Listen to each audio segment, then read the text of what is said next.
Hello everyone, myself Rituparna Chakraborty. আমি একজন clinical dietician and diet consultant. আমি আজকে তোমাদের সাথে লাইভে উপস্থিত হয়েছি। আমি আমার পেজ নিয়ে কিছু কথা বলার জন্য তোমাদের সাথে আজকে লাইভে উপস্থিত হয়েছি। আমি একটু ওয়েট করছি and obviously happy Republic day to everyone. আজকে একটু ফ্রি টাইম পেয়েছি, তাই জন্য লাইভে আসলাম। সো আমি একটু ওয়েট করছি, যদি লাইভে সবাই জয়েন করে নিক তারপর।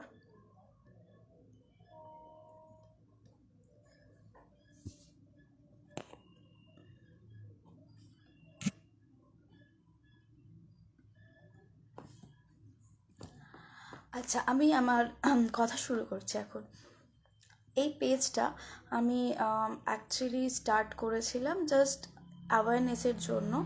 অনেক সময় অনেক কিছু থাকে, অনেকে আমার অনেক কোয়েশ্চেন করেন, আমার পেশেন্টসরা অনেক কিছু বলেন, তো কিছু গাইডলাইন্স বা কিছু nutritional food to be taken বা ফুড টু বি অ্যাভয়েডের জন্য আমি অ্যাকচুয়ালি এই পেজটা স্টার্ট করেছি। তো এই পেজটাতে তোমরা পারলে আমাকে একটু তোমাদের কমেন্টস শেয়ার করো যে তোমাদের কেমন কী লাগছে, কোন ডিজিজের ওপর তোমরা কোনো কিছু জানতে চাও, বা কোন food to be taken food to be avoided লিস্টটা তোমাদের ভালো লাগছে, কি কি হচ্ছে তোমরা আমাকে প্লিজ একটু জানিও। আমি খুশি হব তোমরা জানালে।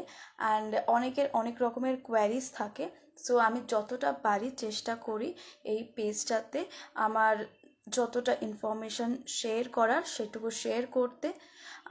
সো আমি আমার পেশেন্টদেরও বলি এই পেজটা একটু গো থ্রু করতে, অ্যাটলিস্ট তারা একটু হলেও বেনিফিশিয়াল হবেন এটার জন্য। আরেকটা জিনিস যেটা আমাকে অনেকে কোয়েশ্চেন করে, তো এই ছোটো ছোটো কোয়েশ্চেনগুলোর জন্যই আজকে লাইভে আসা। তো আমাকে বলেছে যে টিউশনের জন্য, ওকে, যদি কেউ টিউশন করতে তোমরা ইন্টারেস্টেড থাকো, সো আমাকে ইনবক্সে জানিও। তো আমি নতুন শুরু করছি। আর পার্সোনাল কেস স্টাডি বা এরমের কিছুর জন্য যদি তোমাদের কোনো ইন্টারেস্ট থাকে আমাকে জানিও। আমি অলরেডি শুরু করে দিয়েছি ওটা। সো তোমাদের টিউশন রিলেটেড যদি কিছু বলার থাকে তো তোমরা আমাকে জানাতে পারো ইনবক্সে, বা হোয়াটসঅ্যাপ করতে পারো, এখানে হোয়াটসঅ্যাপের নাম্বার দেওয়া আছে, তো তোমরা হোয়াটসঅ্যাপে গিয়ে আমার সাথে কন্ট্যাক্ট করতে পারো, ঠিক আছে? অ্যান্ড এই পেজটা আমার অ্যাকচুয়ালি এটাই মানে মোটিভ অ্যাকচুয়ালি পেজটা ক্রিয়েট করার, যাতে তোমরা ইনফরমেশন বা আপনারা ইনফরমেশন পান এই সমস্ত মানে রিগার্ডিং এভরি ডিজিজ, যেইটুকু ডিজিজ আমি মোটামুটি যেটা যেটা আমার ইনফরমেটিভ মনে হয় যে ইনফরমেশনটা শেয়ার করা দরকার আপনাদের সাথে বা তোমাদের সাথে, আমি সেগুলো শেয়ার করি। অ্যান্ড আপাতত আমি এখন লিভ গ্যাস্ট্রোতে আছি। সো আমাকে এই কোয়েশ্চেনটা অনেকে করে, সো আমি আনসার দিয়ে দিলাম। সো তোমরা যদি তোমাদের কিছু কোয়েশ্চেন থাকে বা কোনো কোয়ারিজ থাকে আমাকে ইনবক্স করতে পারো, আমি তোমাদের যত সম্ভব চেষ্টা করব। বাট যদি ডিজিজ রিলেটেড কোনো কোয়ারিজ থাকে বা ডায়েটের রিলেটেড কোনো কোয়ারিজ থাকে তাহলেই প্লিজ ইনবক্স করো। অনেক সময় অনেক ভুলভাল মেসেজ আসে, সো প্লিজ, মানে টাইম খুব কম থাকে আমাদের সবার, মানে যারা যারা মেডিকেল ফিল্ডে আছে বা যারা যারা এমার্জেন্সি ফিল্ডে আছেন তাদের টাইম খুব কম থাকে। যতটা সম্ভব আমরা পেশেন্টদের হেল্প করার চেষ্টা করি। সো কাইন্ডলি এটা একটু দেখে নেবেন সবাই, বা দেখে নেবে তোমরা। আর আপাতত এইটুকুই আমার ইনফরমেশন দেওয়ার ছিল।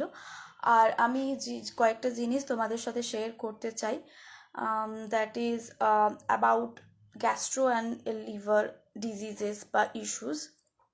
গ্যাস্ট্রোর অনেক রকমের ভাগ থাকে, তার মধ্যে কয়েকটা জিনিস যে পেশেন্টসগুলো আমরা সবচেয়ে বেশি দেখি, that is gas related. It is মানে অনেক সময় ইনডাইজেশন থাকে, অ্যান্ড জিআরডি থাকে, অ্যান্ড আরও অনেক রকমের ডিজিজেস থাকে। সো অনেকে আমাকে যেগুলো বলে সেই সমস্ত জিনিসগুলো আমি মোটামুটি এখানে আলোচনা করছি অল্প বিস্তর আর কি, যতটা আমি পারছি। সেটা হচ্ছে চিলি খাওয়া যাবে কি না। সো হ্যাঁ, অল্প বিস্তর, শুকনো লঙ্কা নয়, নর্মাল কাঁচা লঙ্কা আপনারা সমস্ত খেতে পারেন, কোনো অসুবিধা নেই। বাট শুকনো লঙ্কা খাওয়াটা ঠিক না। কাঁচা লঙ্কা ইজ লাইক নর্মাল ওয়েজে আপনারা অল্প বিস্তর খেতে পারেন। আরেকটা জিনিস যেটা হচ্ছে অনেকের এই কোয়ারিটা থাকে যে র লিফি ভেজিটেবলস খেলে অনেক সময় কনস্টিপেশন হিল হয়। সো কনস্টিপেশন র লিফি ভেজিটেবলসে খেলে অ্যাকচুয়ালি মানে লিফ শাক খেলে হয় এটা হিল হয়, এটা অনেকের ভুল ধারণা আছে। কারণ দু রকমের ফাইবার থাকে। সো সলিউবল ফাইবার আর নন সলিউবল ফাইবার, তো ওই জায়গাটা যেই ডায়েটিশিয়ান থাকবেন বা যে আপনার কনসালটেন্ট আছে সে আপনাকে বুঝিয়ে দেবে। এই একটা মিসকনসেপশন আছে। আর কয়েকটা মিসকনসেপশনের মধ্যে একটা হচ্ছে মোটামুটি অনেকেরই এটা মনে হয় আর কি।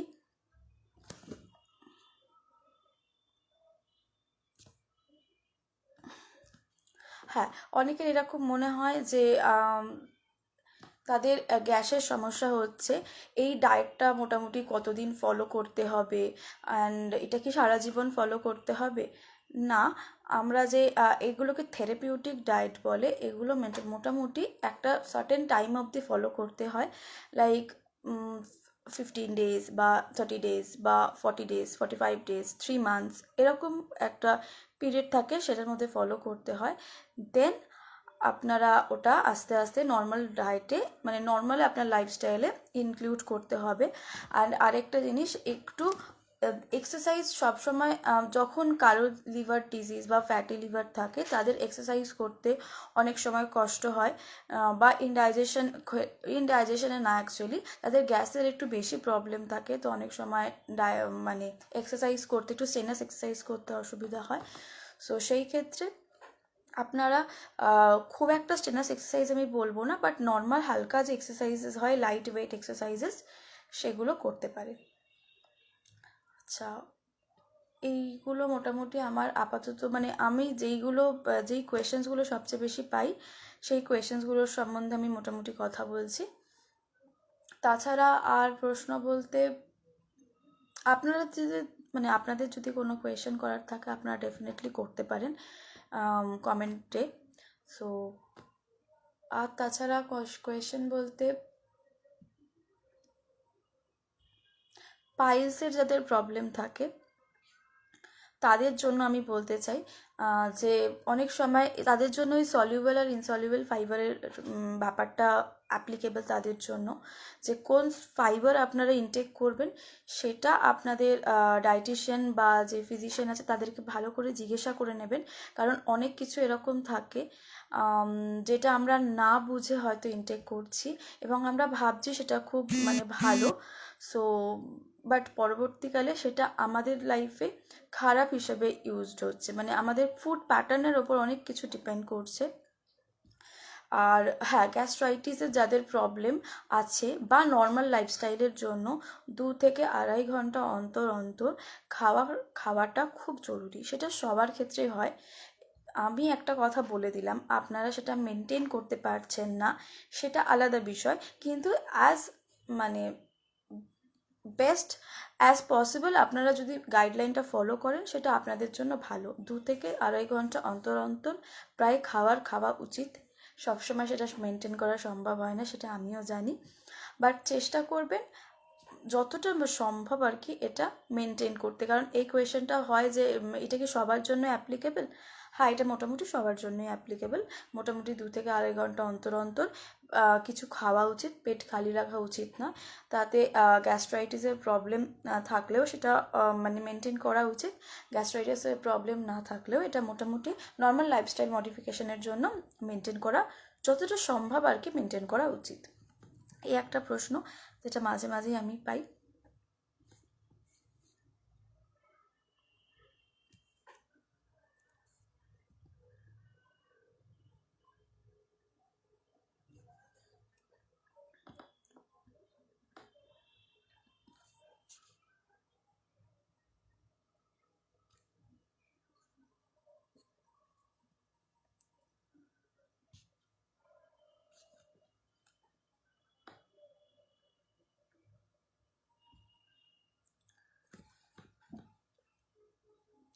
আচ্ছা, এবার আমি যেটা বলতে চাই সেটা হচ্ছে ওবেসিটি নিয়ে কিছু কথা। জেনারেলি তো ওবেসিটি ম্যানেজমেন্টের জন্য এক্সারসাইজ দরকার, সেটা সবাই মোটামুটি জানে। কিন্তু ওবেসিটি ম্যানেজমেন্টের জন্য টাইম টাইম খাওয়াটা খুব জরুরি। লাইক আমি যদি যে কোনো পার্টিকুলার কোনো মিল, সেটা ব্রেকফাস্ট হতে পারে বা যেটা খুশি হতে পারে, মিলটা স্কিপ করা উচিত না।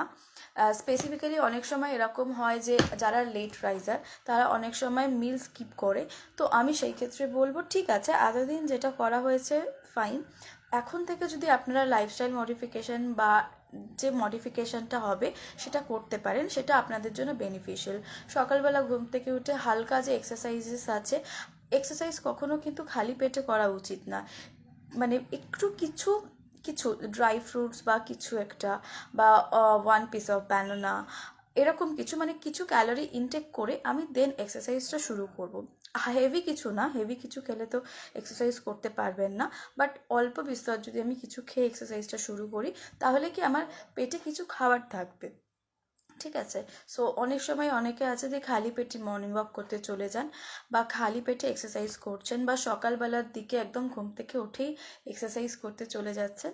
তারা একটু সাবধানে এক্সারসাইজ করুন, এবং অবভিয়াসলি অবভিয়াসলি এক্সারসাইজ করা উচিত, বাট দা মানে আমি করেই যাব এবং খাওয়া দাওয়া করবো না, সেরম যেন না হয়। এটা সবার ক্ষেত্রে অ্যাপ্লিকেবল অ্যাকচুয়ালি, শুধু ওবেসিটি বা শুধু যারা এক্সারসাইজ করছে তাদের জন্য না, বাকি সবার জন্য এটা অ্যাপ্লিকেবল। আরেকটা যেটা ওবেসিটিদের আমি যেটা দেখছি প্রবলেম একটা, সেটা হচ্ছে অনেক পেশেন্ট আছেন যারা হয়তো বলেন যে সন্ধেবেলা কিছু খাচ্ছেন না, সন্ধেবেলা শুধু চা আর বিস্কিট বা বেশি হলে কফি, এরকম, মানে জাস্ট এইটুকু ইনটেক করেন, বাকি তাদের খিদে পায় না অ্যান্ড তাদের খেতে ইচ্ছা করে না, তো খাচ্ছেন না। তো তাদেরকে আমি প্লিজ বলবো যে প্লিজ মিল স্কিপ করবেন না, সেটা যে কোনো মিল হোক। সো এটা করা উচিত না। এটা একটা মানে মানে একটা বিগ পয়েন্ট, যেটা আমি অনেক পেশেন্টের কাছে বা অনেকের কাছে শুনেছি যে ইচ্ছা করে না খেতে। স্পেসিফিক্যালি যাদের গ্যাসের প্রবলেম থাকে, ইনডাইজেশন থাকে বা জিআরডি থাকে, রিফ্লাক্স থাকে, তারা এটা আমাকে বলে থাকে যে ম্যাম খেতে ইচ্ছা করছে না, তো তাই জন্য খাবো না, খেতে ভালো লাগছে না।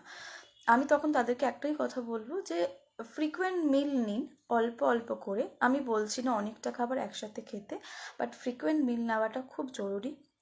যদি মনে হয় অল্প একটু কিছু খাবেন, সেটাও ঠিক আছে, বাট যদি কিছু আপনি হাতের সামনে অ্যাভেলেবেল আপনার না থাকে, বা মনে হচ্ছে অনেকটা কাজ করা হয়ে গেল, মানে সময় লাগবে, সেই কাজের মধ্যে আপনি খেতে পারবেন না, তাহলে দুটো বিস্কিট, ক্রিম ক্র্যাকার বিস্কিট সবচেয়ে সেফ, ক্রিম ক্র্যাকার বিস্কিট একটু জল দিয়ে আপনি খেতে পারেন, 1 গ্লাস জল ক্রিম ক্র্যাকার বিস্কিট দিয়ে খেতে পারেন। ঠিক আছে। এটা হচ্ছে নর্মাল, এটা সবাইকে মোটামুটি, মানে আমি যেগুলো বলছি সেগুলো নর্মাল গাইডলাইন, যেটা গ্যাস্ট্রো বা লিভার ডিজিজের জেনারেলি আমি দেখে থাকি সেরকম। অ্যান্ড অনেক সময় এরকম পেশেন্ট হয় যে পেশেন্টের জলটা, এটা শুনতে হয় আমাকে যে ম্যাম এরকম তো শীতকাল চলছে, এখন জল খেতে ইচ্ছা করছে না, বা এখন জলটা খাওয়া কম হচ্ছে। স্পেসিফিক্যালি গ্যাস বা গ্যাস্ট্রো ডিজিজের জন্য জলটা একটু ভাইটাল। বিকজ জলটা যদি আপনি কম খাচ্ছেন, জলের মাধ্যমে আমাদের যে ফ্লুইড ইনটেকটা যদি আমরা ইনক্রিজ করি, তাহলে কিছুটা আমাদের টয়লেট মানে মাধ্যমে আর কি কিছুটা গ্যাস দ্রবীভূত হয়ে বেরিয়ে যাচ্ছে শরীর থেকে। ঠিক আছে, কিছুটা ডাইলিউট হয়ে আমাদের শরীর থেকে বেরিয়ে যায়। সো জল খাওয়াটা জেনারেলি, জল না আমি বলছি, ফ্লুইড ইনটেকটা জেনারেলি ঠিক রাখাটা জরুরি বলে আমার মনে হয়। সো আমি সবাইকে মোটামুটি বলি যে একটা সার্টেন অ্যামাউন্ট অফ জল মোটামুটি খাওয়া দরকার, যদি আপনার আনাদার কোনো ডিজিজ কন্ডিশন না থাকে। সো এইটা একটা পয়েন্ট আমি বলতে চাই। আর মোটামুটি যাদের অনেক সময় ভমিটিং থাকে, গ্যাস্ট্রো পেশেন্টদের ভমিটিং থাকে, তো তাদের জন্য তো জলটা ভীষণই ইম্পর্টেন্ট, বিকজ আপনার ডিহাইড্রেশন হওয়ার চান্সেস থাকে অনেক সময়। স্পেসিফিক্যালি আইবিএসের ক্ষেত্রে, মানে ইরিটেবল বাউল যে সিনড্রোম আর কি, সেইটার ক্ষেত্রে আমি বলবো যে আমি দু রকমের জিনিস দেখি, পেশেন্টদের দু রকম হয়, ইদার হচ্ছে কনস্টিপেশন হয়ে যায়, আর ইদার হচ্ছে ডায়রিয়া হয়ে যায়। সো যাদের ডায়রিয়া হচ্ছে তারা জেনারেলি খেতে ভয় পাচ্ছেন, খেতে চাইছেন না, অবভিয়াসলি ডেফিনেটলি তাদের শরীরের ভেতরে একটা প্রবলেম হচ্ছে, তো খেতে তো তখন একটু ভয় লাগে, এটা সাইকোলজিক্যাল ব্যাপার কিছুটা। সো বাট সফট ডায়েট আপনারা মোটামুটি ফলো করতে পারেন।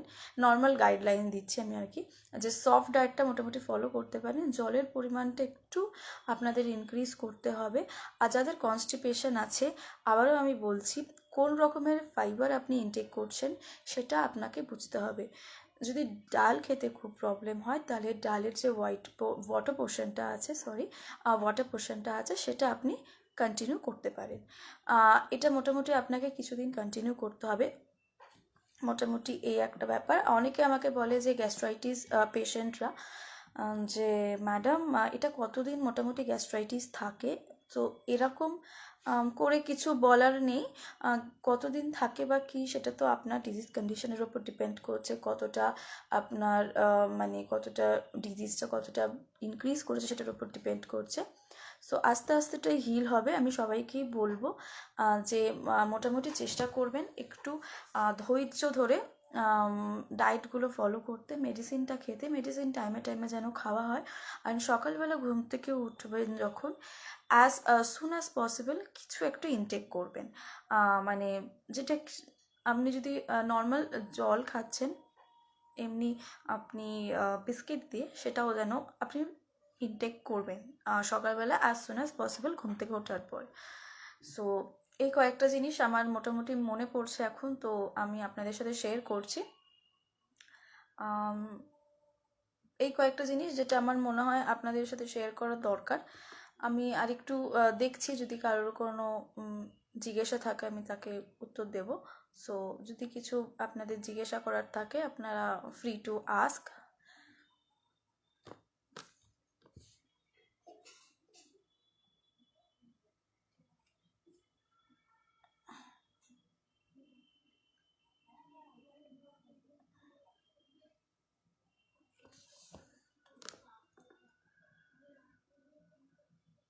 আচ্ছা, আমার কথা শোনা যাচ্ছে তো? am I audible to everyone? একটু প্লিজ কেউ আমাকে রিপ্লাই দিয়ে বলবেন যে আমার কথা শোনা যাচ্ছে কি না।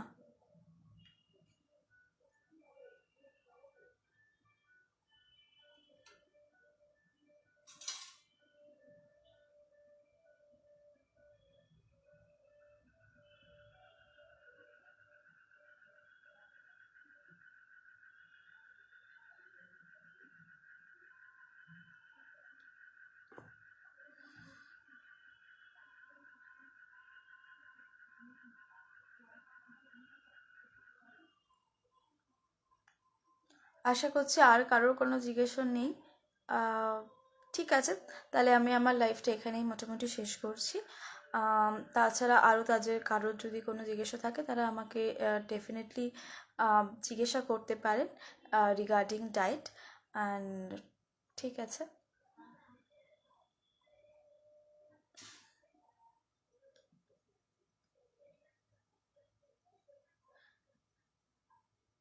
থ্যাংক ইউ কৃষ্ণেন্দু সরকার। আচ্ছা, আপনি বলছেন যে জিআরডি পেশেন্টের ডায়েট সম্পর্কে যদি কিছু বলেন। আর দেখুন, জিআরডি পেশেন্টের মানে এটা হচ্ছে রিফ্লাক্স এক প্রকারের, ঠিক আছে? সো রিফ্লাক্স মানে হচ্ছে আপনার গ্যাসটা হয়তো শরীরে জমে আছে, আপনি কিছু একটা ইনটেক করছেন, সেটা রিফ্লাক্সের মাধ্যমে বেরিয়ে যাচ্ছে। এটা হচ্ছে, আমি ক্লিয়ারলি যদি বোঝাই তো সেটা সরল কথায় হচ্ছে এটা, সিম্পলিফাই যদি করি। সো এটার ডায়েট সম্বন্ধে বলতে গেলে, নর্মালি আপনি ব্লান্ট ডায়েট জেনারেলি ফলো করবেন। জিআরডি পেশেন্টের বেশি স্পাইসেস কিছু আমি বলি না কিছু খেতে। নর্মাল আপনি যে সিম্পল যে ডায়েট থাকবে, ভাত ডাল মাছ সবজি এরকম যে ডায়েট, বা সকালের ব্রেকফাস্ট পোর্শন একটা, সেরকম একটা প্রোটিন পোর্শন থাকবে। লো স্পাইসি, নন স্পাইসি বলবো না একদমই, কারণ নন স্পাইসি তো জেনারেলি আমাদের বাড়িতে রান্নাটা অতটাও নন স্পাইসি হয় না। তো নর্মালি লো স্পাইসি আপনি খাবার খেতে পারেন, একটু সফট কনসিস্টেন্সি রাখবেন, খাবারটা যাতে ডাইজেশনে আপনার কোনো অসুবিধা না হয়। তো এই রকম নর্মালি ব্রেকফাস্ট একটা পোর্শন থাকবে, তারপরে একটা মিড মর্নিং পোর্শন থাকবে, একটা লাঞ্চ পোর্শন থাকবে। লাঞ্চে একদম সিম্পলিফাইড একদম খাবার থাকবে একটা, তার সাথে একটা ইভিনিং টি পোর্শন থাকবে। তারপরে একটা ধরুন স্ন্যাক্স পোর্শন থাকবে অ্যান্ড তারপর একটা ডিনার পোর্শন থাকবে এটা। এবং চেষ্টা জিআরডিতে এবার এক একটা মানুষের ওপর এক এক রকমের প্রভাব হয়। কার কি প্রবলেম হচ্ছে সেটা তো আমি না জেনে বলতে পারবো না। তো মোটামুটি আমি বলতে চাইলাম যে এইগুলোভাবে ভাগ হবে, ভাগগুলো এরকম থাকবে। খাবারটা একটু সফট কনসিস্টেন্সির খাওয়া উচিত। জিআরডি যে প্রবলেমটা থাকে সেটা হয়তো একটু কিছুদিন তো অবভিয়াসলি তাকে এটা থাকবেই, তো মেডিসিন এবং ডায়েটের মাধ্যমে, এবং যদি হালকা এক্সারসাইজ কিছু উনি করতে পারেন, যদি উনি টলারেট করতে পারেন এক্সারসাইজটা, তো সেটা আপনি অল্প বিস্তর করতে পারেন। Thank you.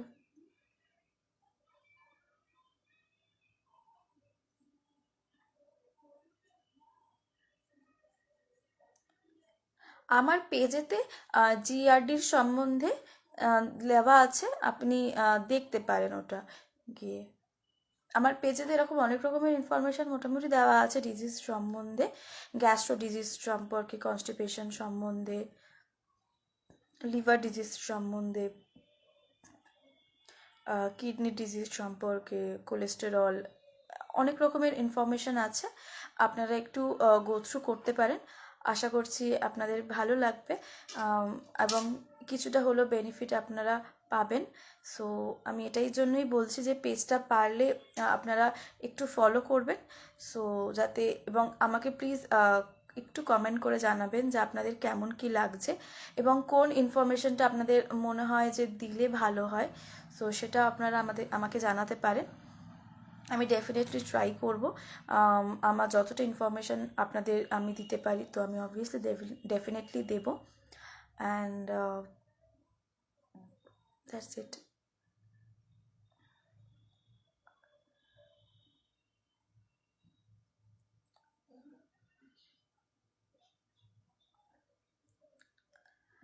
ঠিক আছে, তাহলে আমি আমার ভিডিও এখানেই শেষ করলাম। আমি আবার পরে অন হব, লাইভে আসব আপনাদের সবার সাথে আপনাদের প্রবলেম ডিসকাস করতে। আজকে এটুকুই রইলো, অ্যান্ড সবাই খুব ভালো থাকবেন। করোনা সিচুয়েশানে এখন তো একটু সাবধানে সবাই থাকবেন। আশা করছি সবাই হেলদি থাকবেন অ্যান্ড হ্যাপি থাকবেন। যারা ওয়ার্ক ফ্রম হোম করছেন সবাই স্ট্রেস ফ্রি লাইফ লিড করুন। যদিও মানে আমি বুঝতে পারছি সবারই কিছু না কিছু স্ট্রেস থাকে, তো বাড়িতে যদি সবাই পারেন অল্প বিস্তর এক্সারসাইজ ঘরেতেই যদি করতে পারেন, সেটা নর্মাল ওভারঅল হেলথের জন্য খুবই ভালো হবে। অ্যান্ড টাইমে টাইমে খাবারটা সবাই একটু খেয়ে নিলে আপনাদের ওভারঅল হেলথের জন্য সেটাও ভালো। অ্যান্ড ড্রিঙ্কিং মানে জল, ফ্লুইড ইনটেক করাটা খুব জরুরি।